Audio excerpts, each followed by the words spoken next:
Hello, this is my second project of Python. It is a digital clock using Tkinter, which is a library for the graphical user interface that's built in Python.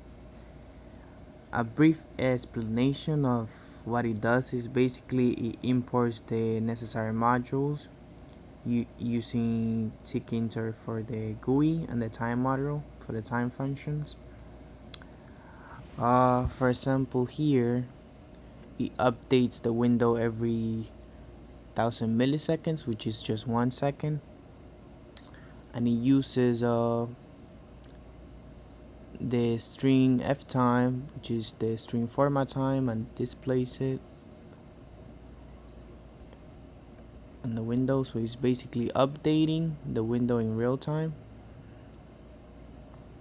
Then here just initializes the window and sets the title of the clock.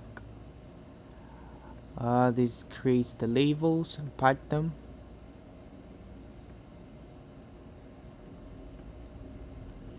And it updates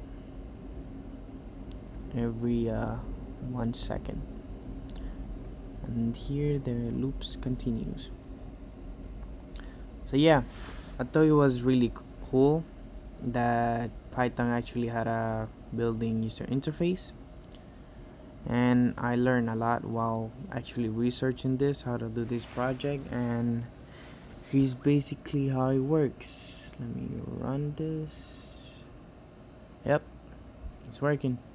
So it displays the title right here, the name, which is digital clock, and it updates every 1 second. And as you can see, the time right now is 2:06 a.m., which is really late. I don't know what I'm doing awake. And today's Wednesday, October 4th, 2023. Thank you so much for seeing my second project.